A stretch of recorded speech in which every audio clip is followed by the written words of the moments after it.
Walk into any building constructed before 1850, doesn't matter where. A courthouse, a mansion, an old hotel, a university building. Walk through the entrance and then stop. Turn around. Look at the doorway you just passed through. Really look at it. That doorway is 7 feet tall. Minimum. Some are 7.5, some are 8, some are 9 feet tall. And I'm not talking about grand entrances designed to impress visitors. I'm talking about side doors, service entrances, interior hallways, doors that lead to storage rooms and servant quarters and spaces where every penny of construction cost mattered. Now look up at the ceiling above you. 12 feet, 13 feet, 15 feet high. In rooms that weren't meant to be impressive. In spaces where lower ceilings would have been cheaper to heat, easier to construct, more practical by every measure. Standard doorway height today is 6 feet 8 inches. That's not arbitrary. That's calculated based on average human height of 5 foot 9, plus comfortable clearance, plus standard framing dimensions that make construction efficient. We've studied ergonomics. We've analyzed traffic flow. We know exactly how tall doors should be for the humans who use them.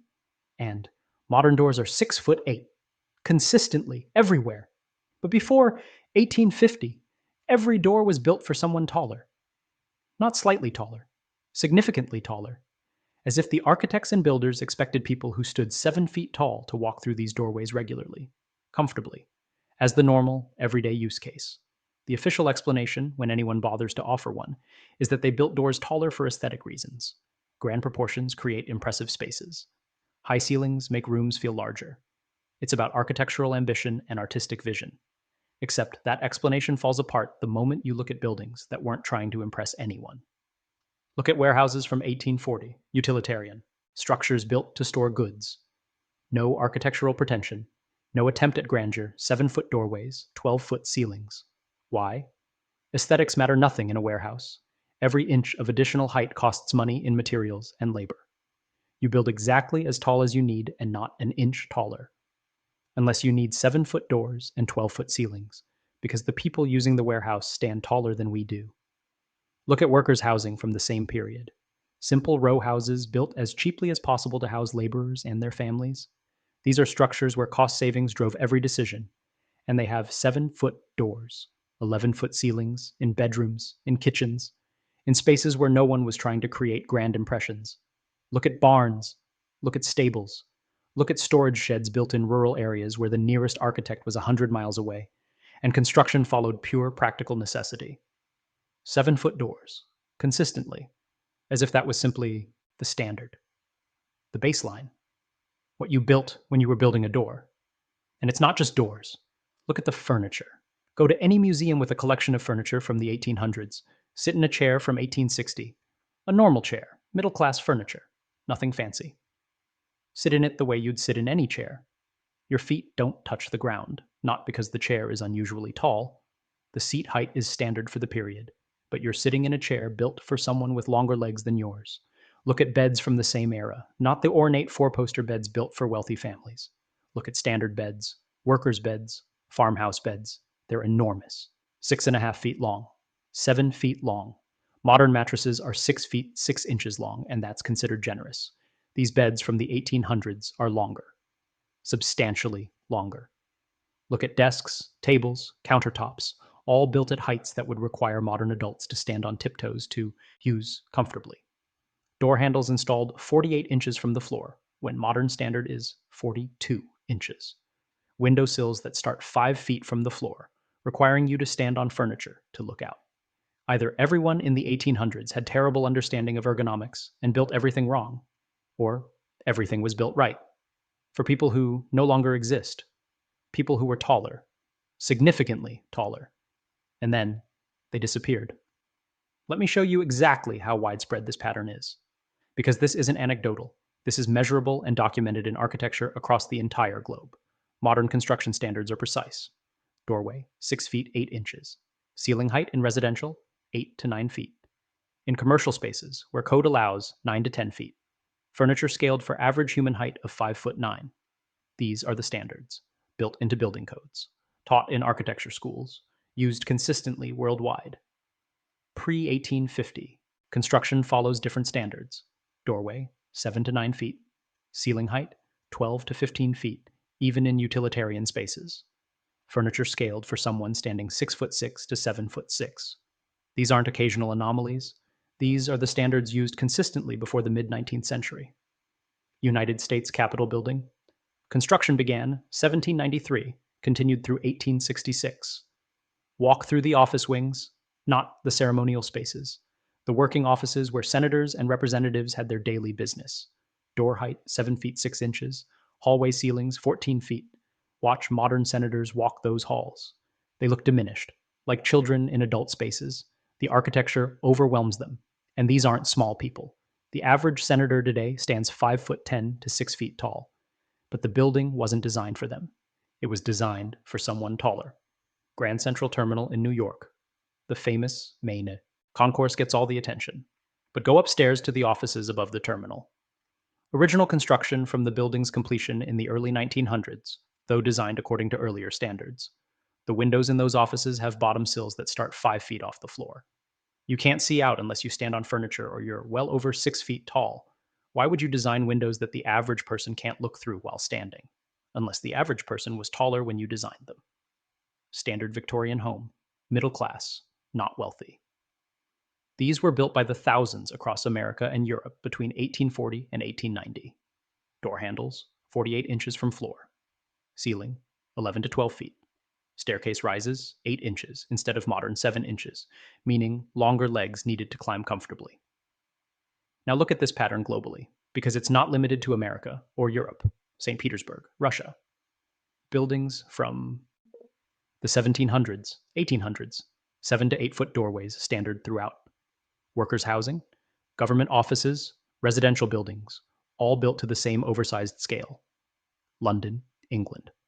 Victorian-era workers' housing, built as cheaply as possible to house factory laborers. 12-foot ceilings, 7-foot doors, in buildings where every penny counted and no one was trying to impress anyone. Melbourne, Australia. Hotels and commercial buildings from the 1860s. Australian museum curators describe the furniture from this period as unusually large, and note that modern adults struggle to use it comfortably.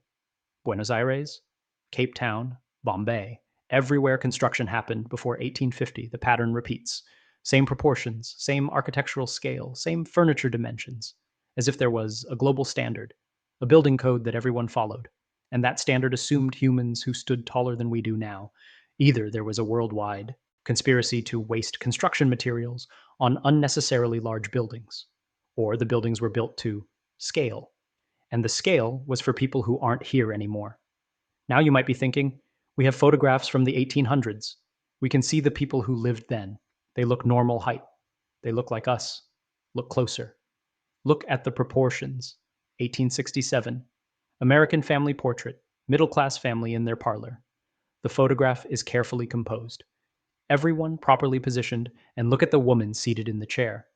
An adult woman. Mother of the family. Her feet don't touch the ground. She's not sitting forward on the edge.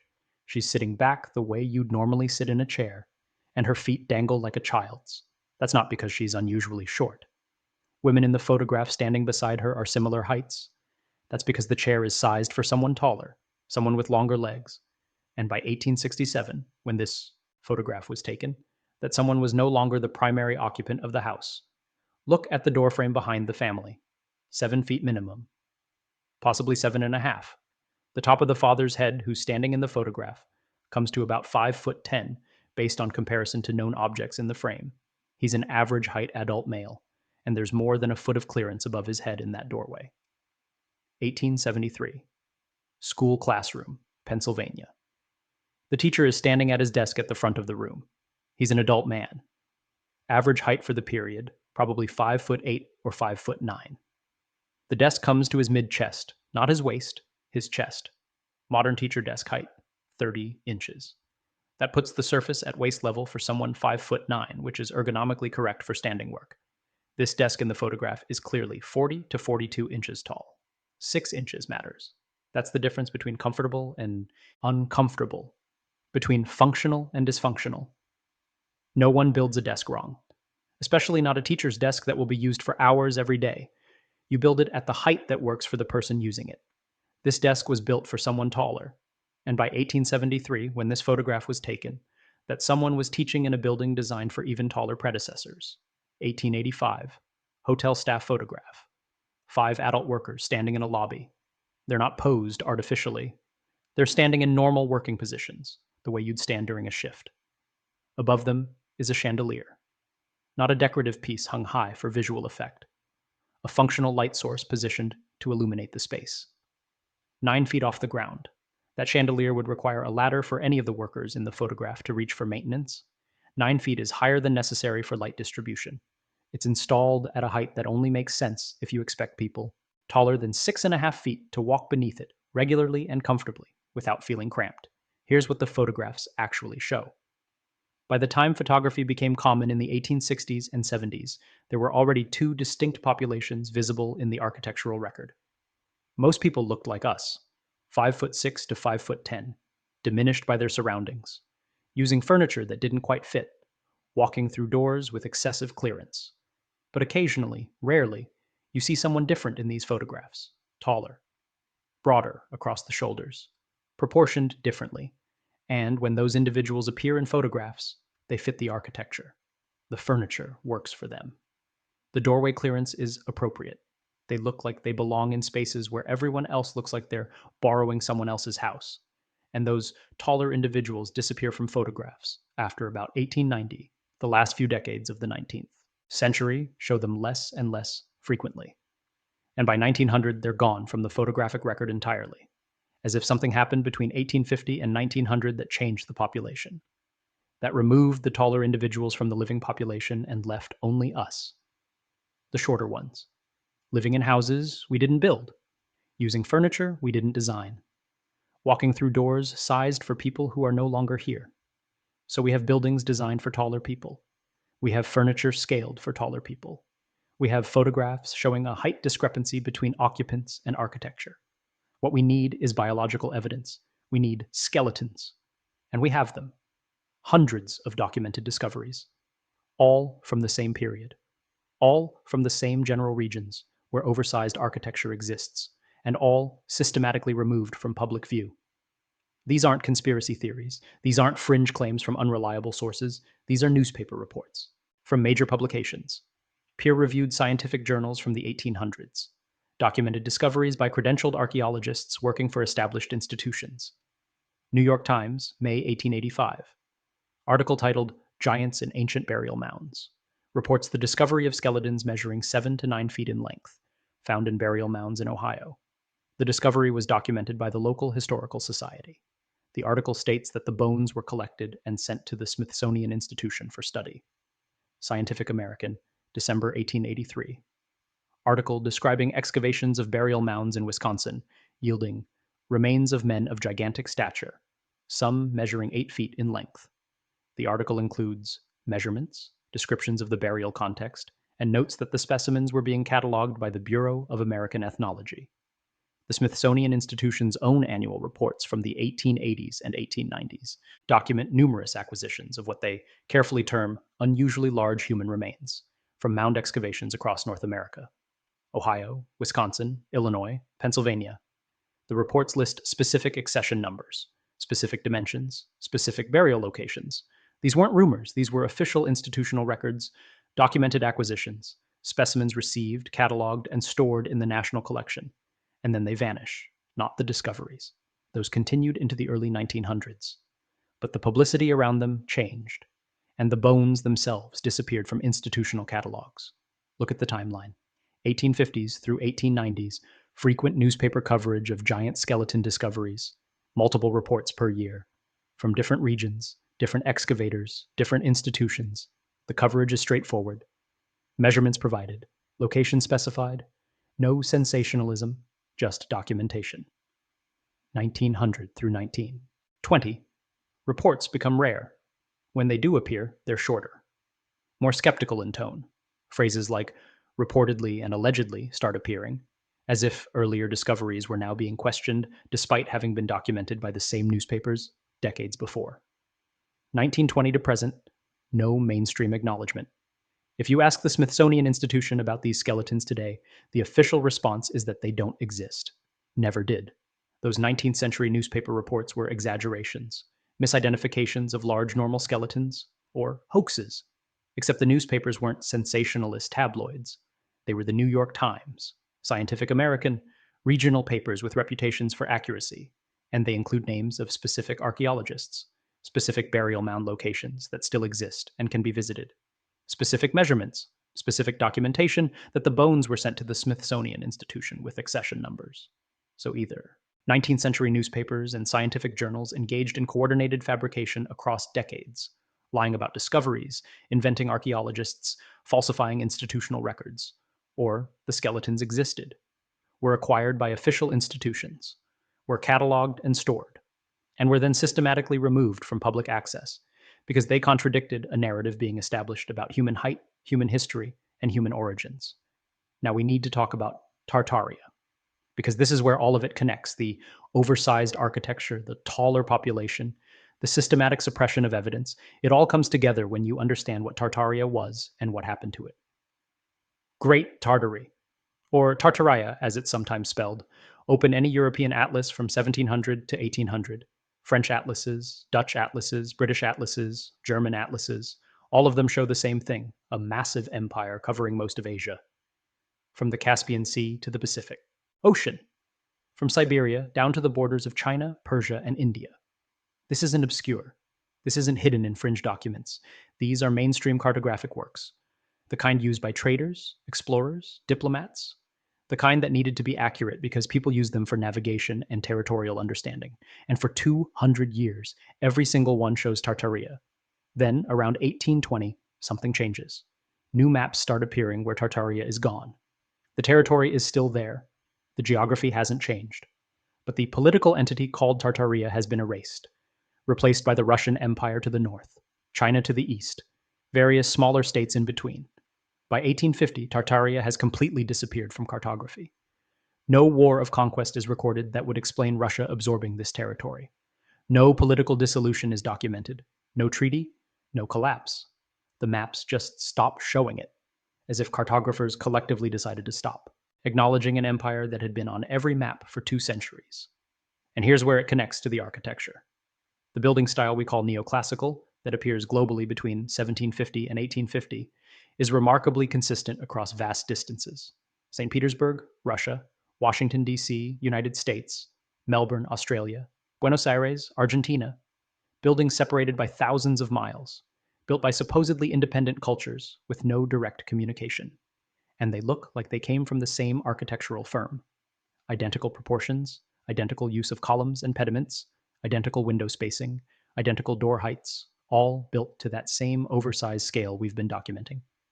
7-foot doors, 12-foot ceilings, furniture sized for taller inhabitants. Look at a map from 1780 showing Tartaria. Now look at where these neoclassical buildings appear globally. The overlap is striking.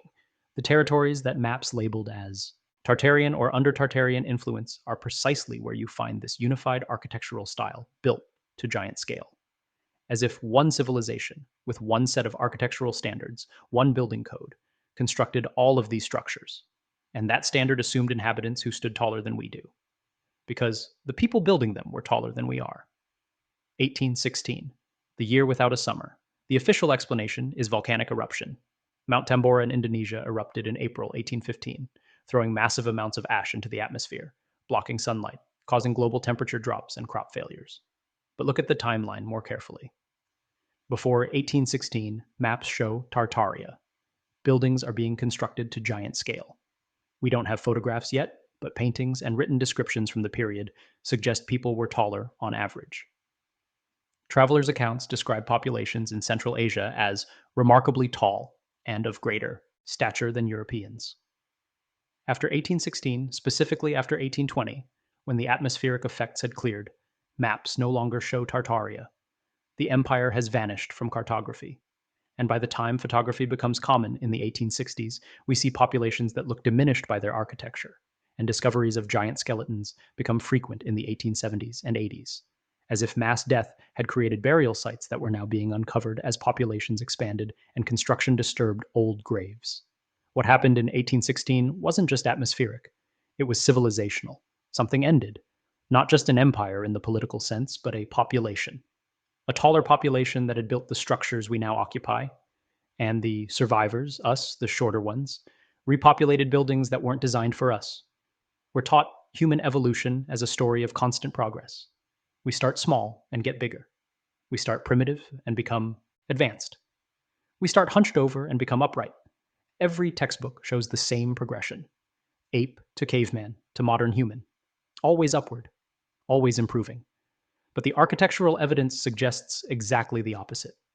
We didn't evolve to our current height. We devolved to it. We were taller. We built for that height. We designed furniture for that scale. And then something happened that reduced us, that made us smaller, that left us inheriting buildings we could no longer properly use. Think about your DNA. Scientists tell us that 98% of human genetic code is junk DNA, non-coding sequences that serve no apparent function. It's just there, taking up space in your genome, doing nothing. Or rather, it's turned off, deactivated, not deleted, not absent, just not expressing. What if that DNA isn't junk? What if it's dormant? What if it codes for traits that used to be active but were switched off by environmental change? By catastrophe? By the same event that buried cities and erased empires from maps? And what if, when it was active, it coded for greater height, greater bone density, greater muscle mass, longer lifespan? All the things that ancient texts describe when they talk about people who came before us? Every ancient culture has these stories. The Bible talks about giants in the earth, the Nephilim, men of renown. Greek mythology describes titans, beings of enormous stature and power. Norse mythology has the Jotun. Hindu texts describe Danavas and Daityas, giant races. Native American traditions speak of the tall ones who came before. We call all of this mythology, fairy tales. Symbolic stories not meant to be taken literally, but they all describe the same thing. Humans who were larger, stronger, longer lived, different from us in scale and capability. What if those weren't myths? What if they were memories, degraded over time, mixed with other stories, but at their core, accurate memories of what humanity was before the catastrophe, before whatever happened in 1816 that changed everything? And here's the question that makes all of this uncomfortable for established institutions. If we devolved, can we re-evolve? If that DNA is dormant and not deleted, can it be reactivated? Can we become what we were? Is that why the skeletons were hidden? Not just to hide history, but to hide potential? To prevent us from understanding that our current state isn't permanent? That we might have been 7 feet tall, might have lived 200 years, might have had capabilities we've lost, and might be able to recover them? Because if people understood that, they'd start asking how. They'd start researching what turned off that DNA, what environmental factors need to change to turn it back on. They'd start questioning why we accept current human limitations as fixed when the evidence suggests we used to exceed them dramatically. You don't need to believe any of this. You can verify most of it yourself. Visit any building in your area constructed before 1850. Bring a tape measure. Measure the doorway height. Standard modern doorway is 6 feet 8 inches. If the building is from before 1850, the doorway will be 7 feet or taller. Measure it, document it. Measure the ceiling height. Standard modern residential ceiling is 8 to 9 feet. Pre-1850 will be 12 to 15 feet, even in utilitarian spaces. Measure it. Look at window placement. Note if the bottom sill is higher than comfortable viewing height for someone 5'9". That's most windows in pre-1850 buildings. The sills start around 5 feet from the floor, requiring taller individuals to look out comfortably. Visit a museum with furniture collections from the 1800s. Don't just look at the furniture. Use it. Sit in the chairs. Notice if your feet touch the ground when you sit back properly. They won't. The seat height is wrong for modern average leg length. Look at desks and tables. Stand at them, as if working. Notice the height. Compare to modern desks and tables. Pre-1850 furniture is consistently higher, built for someone taller. Examine photographs from the 1860s through 1890s. Look specifically at people in relation to their architecture. Look at where their heads are relative to door frames. Look at how they fit in chairs. Look at furniture scale. The proportions are wrong for modern humans. Right for someone taller. Go to your local library. Access newspaper archives. Search for terms like giant skeleton, unusual remains, large burial, mound excavation. Restrict your search to 1870 through 1895. You'll find reports. Multiple reports from different regions. documented discoveries of remains larger than modern humans. Note what happened to those specimens. The newspaper will often state they were sent to Smithsonian or acquired by the university. Then try to find what happened next. Try to locate those specimens in current institutional catalogs. You won't find them. They were received, they were cataloged in the 19th century, and then they disappeared from the record. The buildings are still there. The furniture exists in museums. The photographs are in archives. The newspaper reports are in libraries. All of this is accessible, verifiable, real. What's missing are the people who built those buildings, the people who used that furniture, the people whose skeletons were found and documented and then removed from view. The giants of Tartaria didn't vanish into mythology. They didn't disappear into legend or fairy tale. They vanished into the ground. They were buried. Their remains were found, documented, collected, and hidden. And we're living in their houses. We're walking through doors they built for themselves. We're sitting in furniture they designed for their own use. We're inheriting an architectural legacy from people who stood taller, built larger, and then disappeared after 1816 in an event that changed more than just the weather. The doorway is 7 feet tall. It's been 7 feet tall since it was built in 1830. It will be 7 feet tall when you visit it tomorrow. That's not aesthetic choice. That's not architectural whimsy. That's functional design for someone who fit it properly, someone who walked through that doorway without excessive clearance, someone who stood 6'8" or 7 feet tall and built their world to match their scale. They're gone now. The taller ones, the builders, the architects of Tartaria, gone after 1816 in an event that maps responded to by erasing an entire empire from cartography, gone so completely that we've convinced ourselves they never existed. But the doors remain 7 feet tall, waiting for someone who remembers what we were, before we shrank, before we forgot, before we accepted being smaller as normal. The architecture remembers, even if we don't. The buildings know who they were built for, even if we've forgotten who built them. And maybe if we can understand what happened, if we can understand what changed us, we might be able to change back, to reactivate what's dormant, to remember how to be giants again. The doorway is still 7 feet tall. The invitation is still there. We just have to grow tall enough to accept it.